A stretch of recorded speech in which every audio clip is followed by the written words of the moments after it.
Broadcasting live from Lothal.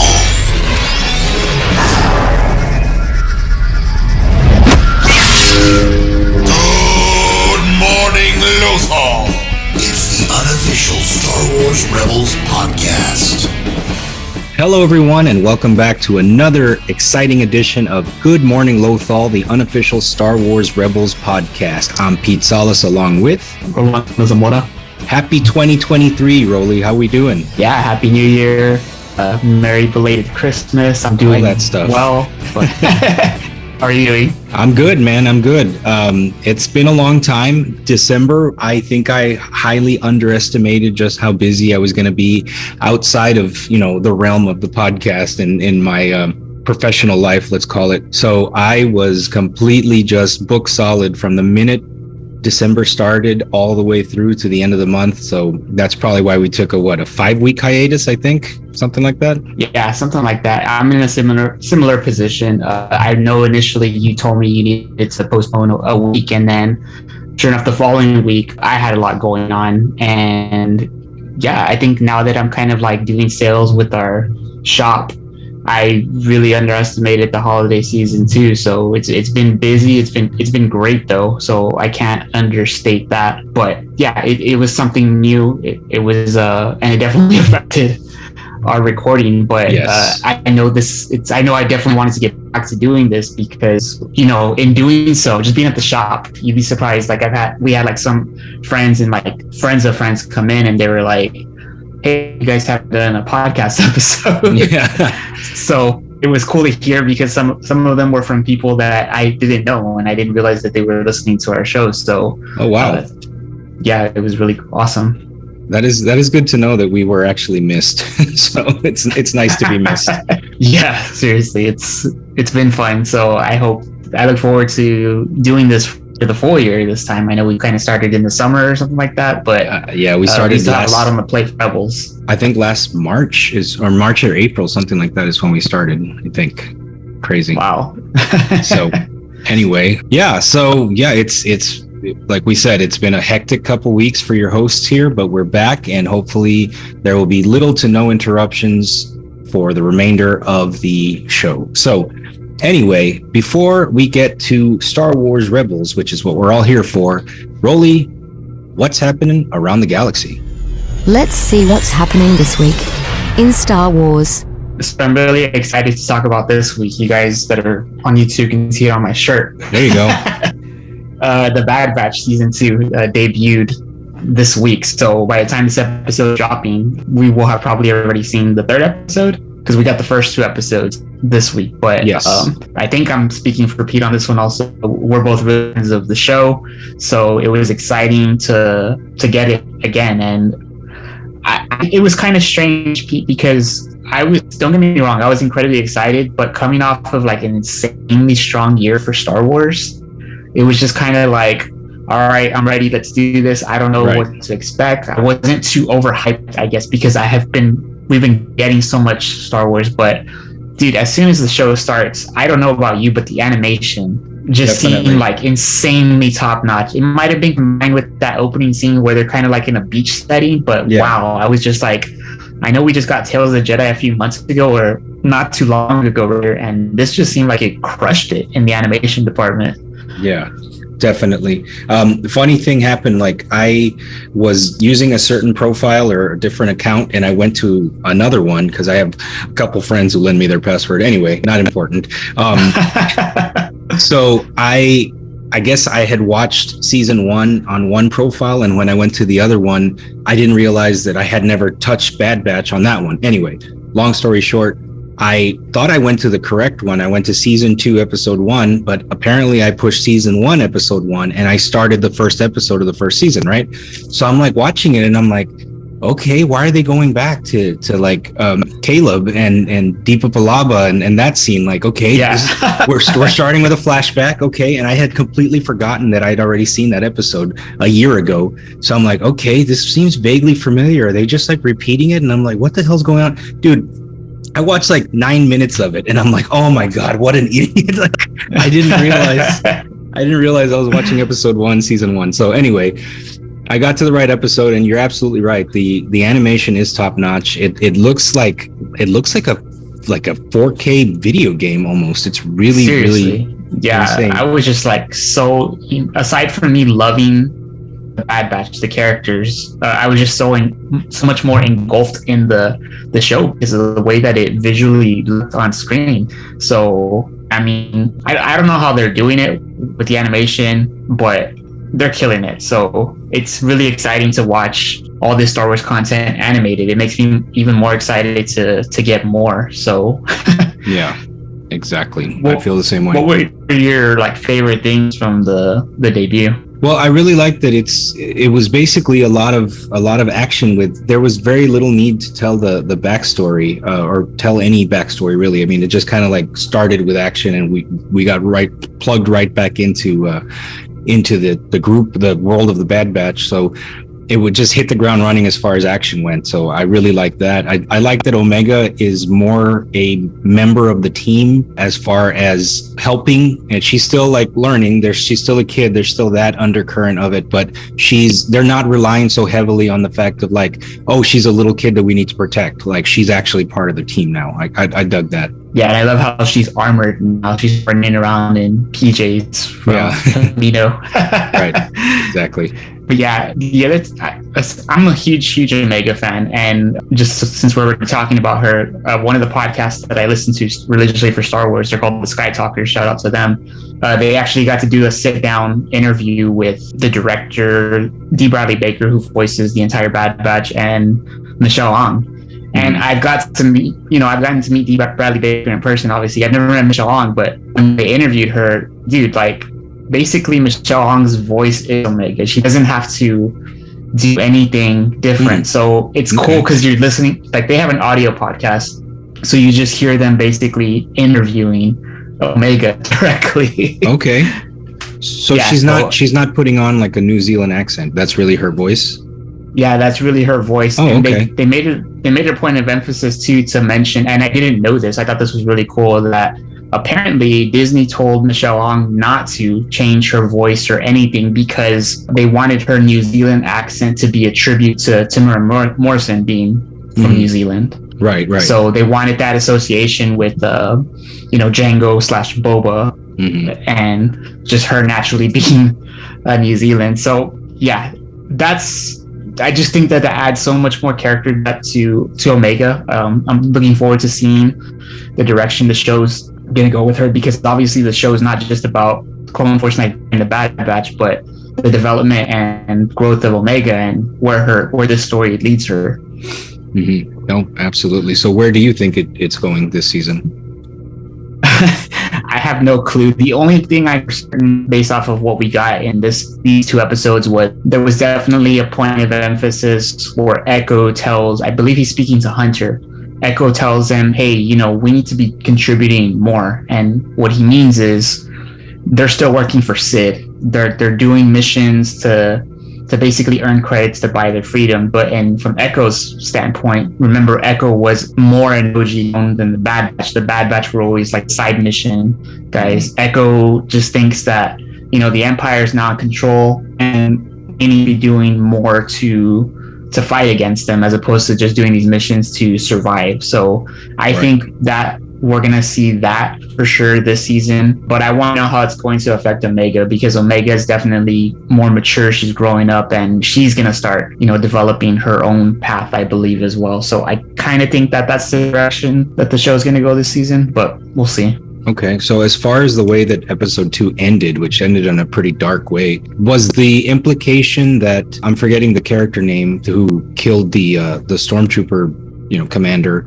was the implication that he's going to falsify the official document, but to reflect that the Bad Batch doesn't exist anymore, that they've been wiped out? So they're no longer on the radar of the Empire? Or did I misread the situation? Good point that I didn't actually think about. I think, from my opinion, I think he's going to make it a point of emphasis for him to personally seek out the Bad Batch and basically get rid of them, so that it's not revealed that he didn't originally kill them when they bombed Tapoka City in season 1 of the Bad Batch, just to kind of cover his tracks, I think.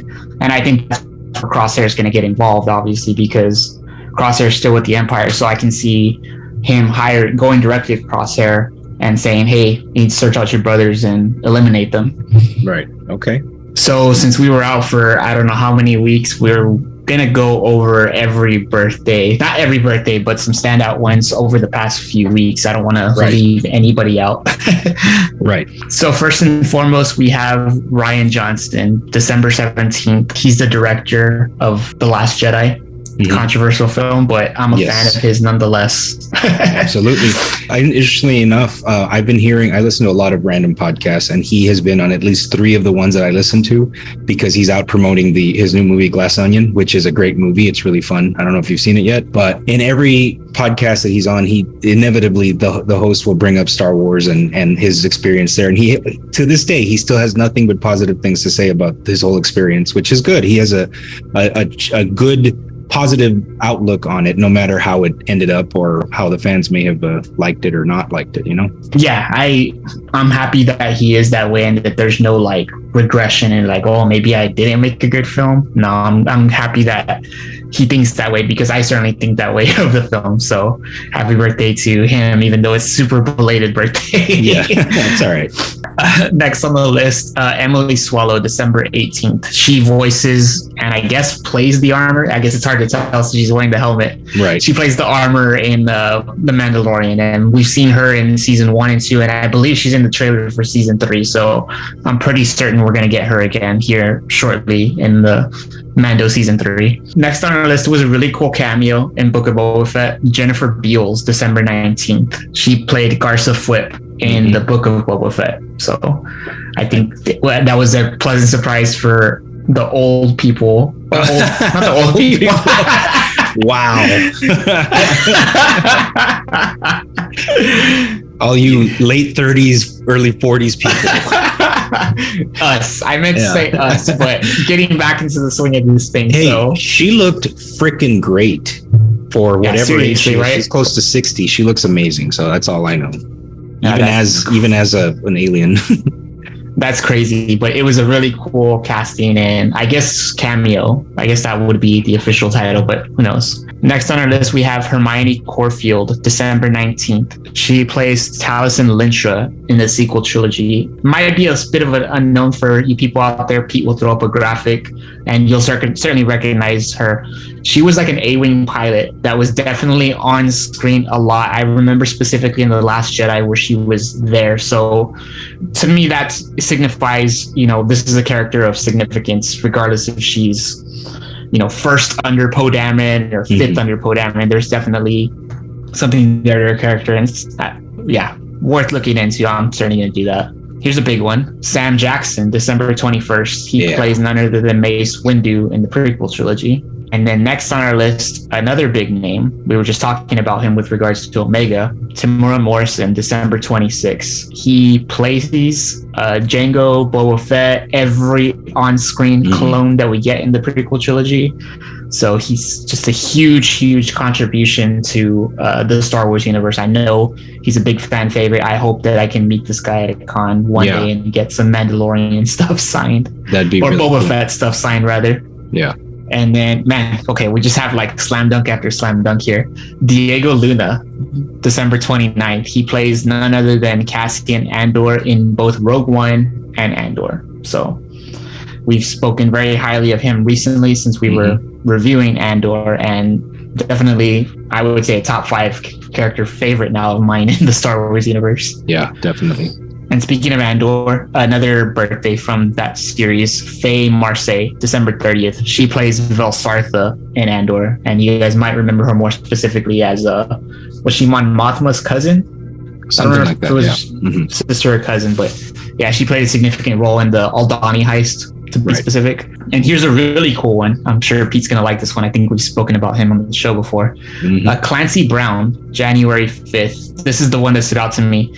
He voices Savage Opress in the Clone Wars and Ryder Azadi in Star Wars Rebels. Right. He just came out a couple episodes for Rebels, but I had forgotten that he voices Savage, which of course is the brother of Darth Maul. Yeah, and on that alone, for any of the listeners or viewers out there who aren't familiar with Clone Wars, just us telling you that you get Darth Maul's brother in the show, just another indication that, hey, there's some really cool stuff there. You guys should check it out. Right.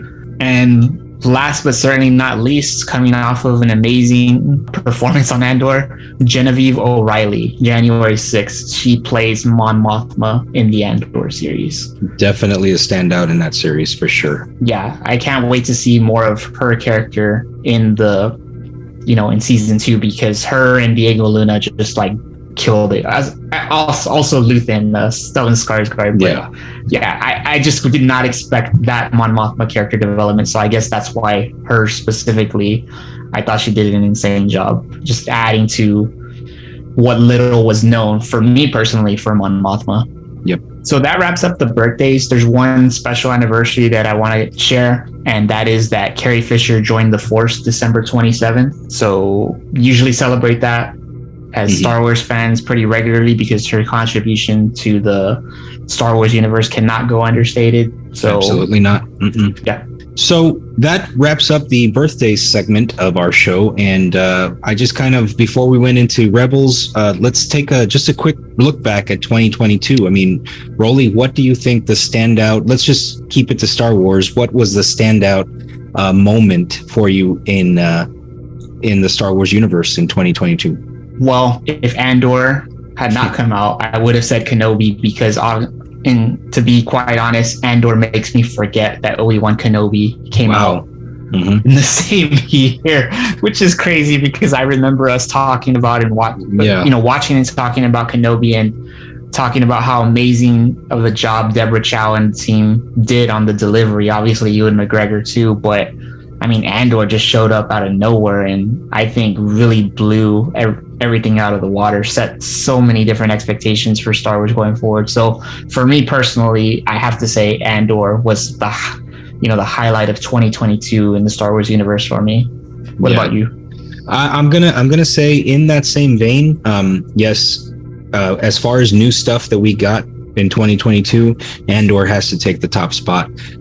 It was such a sleeper hit that none of us could have predicted would have been as good as it was, just based on the story and based on the plot, and I guess the behind the scenes sneak peeks is always just a shot of Diego Luna like looking around the corner of a building or something like that. It just didn't seem like I didn't seem blown away by any of the early previews of it or whatever, but then when you finally saw it, it was like, oh my god, I'm eating my words completely, because it just blew everything away. And I know what you mean about forgetting about Kenobi. Had Andor not been in 2022, my top would have been the return of Vader, the return of Hayden Christensen as Vader for the Kenobi series. I don't think anything could have topped that. I didn't think anything could have topped that until Andor in its entirety came out and just completely blew me away. So yeah, I'm with you on that one. You know what? Yeah, speaking of Kenobi, I'm going to go ahead and have to say honorable mention, very, very close second for me. That was also what I would consider brand new Star Wars. Vivian Lyra Blair playing young Leia. Holy Absolutely. Crap. Like, she just blew me away in that performance for being 7 or however old she is. Yeah, no kidding, man. I agree with you 100%. She was definitely a standout, and I know we praised her every single week after the new episode would drop, and I don't care what people thought of her performance or what some negative people might have thought of her, but it doesn't matter, because I think, and you agree with me, she just nailed it. If anyone could have, I don't think anyone could have possibly embodied the young Leia better than she did, so kudos to her. And just talking about 2023 going forward, just to kind of mention it, for Star Wars, I know I'm excited for Ahsoka. I don't really have high expectations. Let me rephrase that. I don't think I have expectations anymore for Star Wars, because we just get it so regularly now. It's not like back in the day where we had to wait 3 years to get a new film and wait from 1983 to 1989 to get the next Star Wars film. So I think we're starting to get spoiled as Star Wars fans, to the point where I'm so busy, like still being excited for a show that's ended, and then the new one starts, and I'm like, okay, let's do this. So I don't really have an opportunity to, to think about it. It's just, we just dive right into it. So I mean, because we are a Rebels podcast, and I know Ahsoka has a lot of implications for post-Rebels characters, specifically Sabine and Hera. Not to give too much away for people that are watching Rebels for the first time with us. Right. I think Ahsoka is probably the show I'm looking forward to the most for 2023. I'd say so. I can't wait to see the next season of Mando either. That can't be understated. And I don't know if Boba Fett's been picked up for a second season. I'm pretty sure it has, but and maybe just any future announcements as far as like what this next Star Wars celebration is going to bring. Stuff like that, all the big cons that are coming up this year, there's always something really cool, some sort of new piece of news that comes out. And if I make a bold prediction, I'm going to say they're going to announce Kenobi season 2. That's that they finally talked Ewan McGregor into coming back. Yeah, I think I would agree with you on that one. I think we want it, and I think we're going to get it. I hope. Yep. Okay, so let's get into what we're all here for, and let's get back on track with Star Wars Rebels. So, Rolly, why don't you hit us with a synopsis of this week's episode? So, low on fuel and power in deep space, the Ghost crew encounters massive, mysterious creatures whose lives are threatened by a mining operation. Right. So the episode, this would be season 2, episode 15. It's called The Call. And the show opens with the Ghost crew basically freezing to death as they are on a mission to secure a much needed, stash of fuel. But as their last drop of fuel, they're on their last drop of fuel themselves. So having to divert all power to reaching their mission destination, a mining guild colony that has been refined for the Empire. One shipment of this type of fuel could fuel the Ghost and all the ships in Phoenix Squadron for a full cycle. Ezra begins to hear a strange noise, of which the rest of the crew does not hear. Brushing Ezra off, the Ghost soon comes face to face with what appear to be space whales. Great way to put it.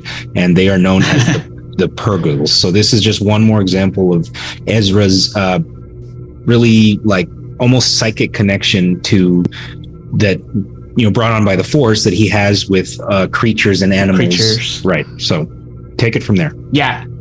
Before we go on, I kind of just want to mention more specifically on that, which you just said. I don't think we've ever talked about it on the show, but if you guys haven't picked up on it, Ezra, I think Ezra's like the first character in the Star Wars universe where we really see him connect through the Force to creatures, specifically animals in the Star Wars universe, and we don't see that. It reminds me a lot of like the Harry Potter universe, what the Fantastic Beasts series. It's just a different element of connectivity with magic in that universe, but in this universe, it's more so through the Force. So I really enjoy that aspect of Ezra when he comes up in Rebels, because it does go to show you that, when Yoda is saying that all living creatures are connected through the Force, he's not just talking about humans, he's talking about animals as well. So as the show continues, we see the Purgle, which I called space whales. They begin that's what they look like. I mean, it's like they have the head of a whale and the ass of like a octopus or something. So yeah, that's what it is. Yeah, basically. So the Purgle begin violently bumping into the Ghost. We don't really know why, because they look like relatively like calm and smooth creatures. But I guess the Ghost is basically just in their way and wherever they're headed. And Hera suggests that they open fire on the Purgle, which is really strange because Hera is not one to, jump to violence that quickly. But when she says this, Kanan suggests otherwise and says, let's go ahead and let them pass. Just let them do what they do. Hera responds, what they do is destroy starships like ours. So obviously she's had a bad experience with the Purgles in the past. And Ezra chimes in and suggests that Hera try flying with them instead of against them. So Hera's already annoyed, but she reluctantly agrees and begins flying with the Purgle. And when she does that, suddenly the Purgle do appear to calm down for a bit. And we get a really cool shot of Ezra kind of like connecting with the Purgle directly through the cockpit window. Like you can tell like they're reading each other or whatever through the Force. And specifically, he connects with one of the larger Purgles, which I guess maybe we can say is like the leader of the pack. And after he connects with it, he starts sensing that it's becoming angry. and he doesn't know why. But soon the ghost crew realizes they believe the Purgle are becoming angry because 2 modified TIE fighters of the mining guild arrive and begin opening fire on the ghosts. And these are basically like yellow TIE fighters. I guess the yellow in the color of the mining guild. So these TIE fighters have been modified to just specifically be purposed to assist the mining facility. Okay. So the ghosts, even though they're low on power, they do manage to defend themselves and eliminate the fighters. And during the encounter, Hera asks Sabine, "Hey, can you track where these are coming from? Because they're coming from our mission target where we're going to intercept the fuel." And Sabine does manage to track where the fighters came from, and it also happens to be where the Purgle are headed to as well. So the team, yet again at Hera's reluctance, follow the Purgle, which are on their way towards the mining refinery. And Ezra begins to question Hera about her anger towards the Purgle. So Ezra says, "I never imagined there were creatures in deep space." Hera says, "When I was young, I was told amazing stories of creatures that lived in the stars, traveled between the worlds. Old pilots said it was the Purgle who inspired us to jump from system to system." Keep that in mind, guys. "But I don't believe it. The Purgle are dangerous. They wander into hyperspace lanes, crash into ships. I've lost more than one friend that way." And Ezra says, "Well, maybe they don't realize they're putting people in danger. Maybe it's like Kanan says, they just do what they do." And Hera goes, "Right now, as long as they don't come between me and my mission, I really don't care what they do." Wow. Okay. Yeah, so like I said, it was strange that Hera was reacting the way she did. That's normally out of character for her, and here she basically confirms that the Purgle have cost a few of my friends their lives in the past. So the team's following the Purgle, and sure enough, the Purgle leads them to the mining facility, which they suspected they were heading towards, and they immediately begin a plan of attack to steal the Empire's shipment of fuel, which is what they're there for. As they're planning, the camera's showing Ezra not paying attention. He's still focused on, the Purgle. He's so intrigued by these creatures, and he begins to observe how and why the Purgle are attracted to this mining facility. But while that's going on, we have the conversation between the ghost crew, and Zeb says, "Okay, so how exactly are we going to pull off this raid with our limited resources?" Sabine responds, "Well, give me a second and I'll tell you." "Okay, more fighters. That's not good." And when she's saying this, she's looking through like not a telescope, but binoculars, observing the facility. She says, "Anti-ship cannon, also not good, but there's the Empire shipment. Okay, lots of guards around, but I think we can drop down there, scoop it up and go." And Hera responds, "Forget the scoop job. We have just barely enough fuel to get down there. We'll have to land." Zeb responds, "Refuel on the platform? They'll blast us to bits. We need a diversion." And Sabine responds, "I've got one. The gas in that pool is unrefined Clauson 36, highly explosive in its pure form. We drop in a few charges. The blast will provide all the diversion we need." And Kanan says, "In the chaos, we grab the fuel." Hera chimes in and says, "And that huge fireball will destroy the Empire's ability to refine more. I like it. Ezra, did you hear the plan?" And Ezra's like not paying attention at all. He's like, "Yeah, sure." And then Ezra says, "They're using the cannon to shoot the Purgle. Why would they bother?" Sabine responds, "Speaking of, how do we get past that gun undetected?" And Kanan goes, "We jump." And Sabine's just completely confused when he says this. And she's like, "Excuse me?" Kanan goes, "We're in the upper atmosphere. We can glide in the catwalk. With all the Purgle around, we can probably slip by unseen." And then Ezra, still distracted, says, "The Purgle and the gas are connected. Hey guys." Hera says, "Not now, Ezra. You gotta prep for the mission." Ezra says, "But I think the Purgle want the fuel." And Hera says, "Well, so do we. Get going." So as Kanan suggested, Ezra, Sabine, and Chopper, they're basically gonna do like the Jedi leap of faith, so to say, and just jump off and somehow miraculously land on this platform, which I think is a really cool throwback to when we first see Anakin jump off that car he's in Attack of the Clones. I always think of that scene because that's the first time we saw in Star Wars like the Jedi flying trick, so to say. Right. just trusting in the Force that he'll land safely on where he's trying to get to. Yeah, so they take that leap of faith, and as they begin approaching the platform, Chopper helps Sabine land. He uses his little rocket thruster to basically land Sabine safely, and then we see Kanan do his Jedi landing, where right before he hits the surface, he force pushes, and then it allows him to safely land on the platform without crushing his legs, so to say. And then as Ezra is like diving down towards the platform, we see him connecting with the Purgle, and it distracts him. So once he's ready to do his force push, he kind of pushes it, and it's really cool because it's like a video game where he does it but nothing happens. You hear the sound like but like he doesn't start slowing down, so he ends up free falling beyond the platform, but Kanan luckily manages to catch him again using the force and pull him back up to the catwalk. Right. So after he successfully saves Ezra, the mining guild workers immediately see them and they begin opening fire. Sabine attempts to set her explosives to the gas, but Ezra stops her because he's concerned for the Purgle. Right. But after eliminating the workers successfully, Kanan asks Ezra to explain his actions because he interrupted Sabine from going through with the plan with setting explosives.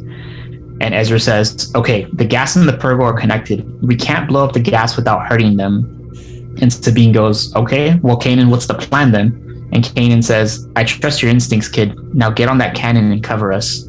Sabine responds, what exactly are we doing again? And Kanan goes, we're going to secure the landing zone. So basically what they're doing is they're going to attack the remaining workers at the facility to make sure that the Ghost can land on the platform and refuel and also escape with the extra fuel to get out of there. So back on the ship, we have Zeb and Hera, and Zeb is observing, the platform, and he notices that there's no explosion, and he says, there's no explosion. How come there's no explosion? And Hera responds, Sabine, what's going on?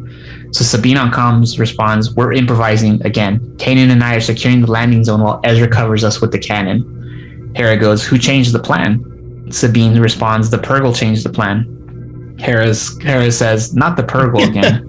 Are you sure you can secure the landing platform? Once I start heading down there, I can't turn back. Sabine responds and says, Hera, if you're looking for a guarantee, you're on the wrong mission. We'll contact you when the platform is clear.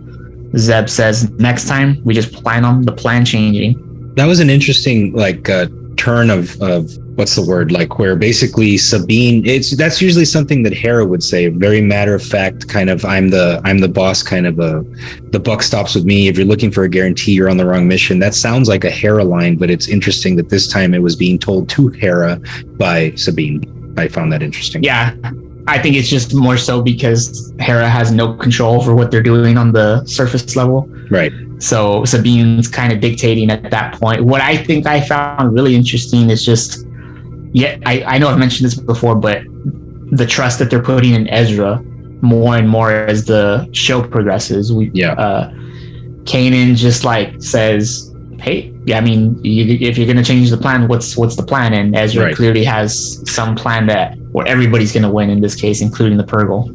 Right. So Sabine and Kanan go on the offense against the remaining guild workers as Ezra backs them up on the platform cannon. We've seen the character that's kind of leading the mining facility at this point on screen. Here we get his name. His name's Boss Yushin. He's kind of in the control room, dictating to the workers what to do. Right. And he orders the guild workers to protect the fuel at all costs. Ezra continues to be further distracted by the Purgle as he watches them dive into the mining gas. Keep in mind, he's supposed to be using the cannon to defend Sabine and Kanan as they attempt to overtake the mining facility. Right. He tells Kanan that he has figured out why the Purgle are here, but Kanan reiterates to him that they need his cover fire on the cannon. So he gets back into action, but immediately one of the workers shoots Ezra off the platform, where he begins to free fall towards the gas. Of course, the Purgle, as we kind of probably assumed they were going to do, they sweep in and catch him.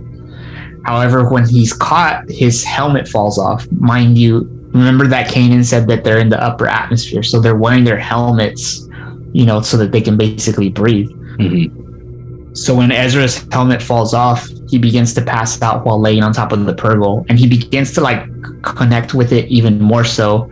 And they're exchanging, I don't know exactly what they're saying to each other. Right. But we see a scene where he's laying right next to the eye of the Purgle, or one of the eyes rather. And the Purgle shows him a hyperspace jump. And you see the hyperspace look that we see in all Star Wars whenever a ship jumps. also in Ezra's eyes, and Ezra kind of responds with something like, I understand now, we'll help you. I understand what I need to do now. Yeah. So as Ezra's about to pass out, the Purgle actually uses one of its tentacles and hands him the helmet back so that he can put it on and so that he can begin breathing again. So at this point, Hera's already taken the Ghost to the platform level because they need to fuel. Otherwise, the ship's not going to be able to fly. So the team's still going through with the refuel, but they're being heavily pressured by the mining guild. And they basically end up putting themselves in a position where they have no choice but to surrender. And the team, they stop firing because there's nothing they can do at this point. Then Boss Yushin chimes in and says, "Surrender, thieves, you are at my mercy." And Kanan responds, "I can't believe we're going to lose to this guy." Because, the character, when you see him, he's slow. He's kind of like one of those like weirder looking aliens, so to say. He doesn't move fast. He seems kind of like clumsy, dorky. So the fact that, this amazing rebel team is going to lose to him, right, is basically why Kanan makes this comment. So Boss Yushin says, "What is your answer?" And Ezra out of nowhere on comms chimes in and says, "Kanan, don't worry, we'll be right there." And Kanan goes, "We?" So Ezra and the Purgle show up and eliminate the mining guild fighters. Boss Yushin orders the workers to open fire on the Purgle, but the Purgle now go on the offense against the workers and Yushin himself. We see one of the Purgles captures and devours Yushin. It looks like he devours him. He kind of carries him off into the gas, but he looks like he's about to eat him. And the Ghost... as the Ghost finally is refueled, takes flight and destroys the mining guild on their way out from the successful mission, which I found kind of weird, but not going to question it. Yeah. We kind of got one of those views similar to when the rebels blew up Death Star while they shoot the proton torp cannons or whatever, and then they zoom out of there. But in this shot, it's also the Purgle taking off with the rebels. Right. So the Ghost and the Purgle together head back to open space, where Ezra finally is able to regroup with Kanan and the rest of the Ghost crew. So Ezra walks into the cockpit where they're all waiting for him, and Ezra says, "It wasn't like anything I've ever experienced. I could see what they were thinking." Kanan says, "You must have established a deep connection with them." Ezra says, "I guess so. I could see they need gas to breathe and travel. The crater wasn't their home, just one stop on a long journey." And Hera says, "I have to admit, without the help of the Purgle, we never would have gotten off the ground again." And Sabine chimes in and says, "Whoa, look." And when she's saying this, we see the Purgle, the back of them, the tentacles start lighting up like if they're about to, do something. And in this case, it's that they're going to jump to hyperspace. The biggest takeaway from this episode is this is the first time we see a creature in the Star Wars universe, not a ship, but an actual being, is able to travel through hyperspace on their own. Right. So Hera sees it too, and she goes, "Can it be?" And Ezra says, "It is true. They can travel through hyperspace." And Kanan says, "We better get moving too." Sabine responds, "Back to the fleet." And Hera says, "How about we just follow the Purgle?" So we see the Ghosts jump to hyperspace too, and that's how the show ends. Right.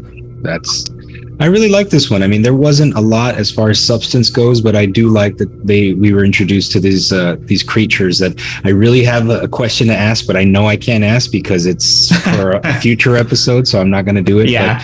But I really enjoyed meeting these creatures and that cool little backstory that they're the kind of the ones who taught pilots or taught engineers how to create a ship that can jump through hyperspace. That's pretty cool. So the biggest takeaway, like I said, from this episode is that these creatures exist. So it gives you more insight as to how hyperspace came to be. It has to have been that it came from, a creature like this one, for starters. Right. Okay, so that basically brings us to the end of this episode. Pretty cool episode, like we were saying. But before we let you go, I want to remind everyone once again, you haven't seen us in a few weeks. If you haven't already done it, please like, share, subscribe, and rate. We really appreciate it. I know, Rolly, you were telling us at the top of the show that, there were some people that came into your shop and were asking about where the episodes had been. Are you guys still doing it? We miss you. We love you. I may be paraphrasing a bit, whatever. But that's still pretty cool. So if you guys haven't already, please like, share, subscribe, and rate. It really helps the show build the audience that we're looking for.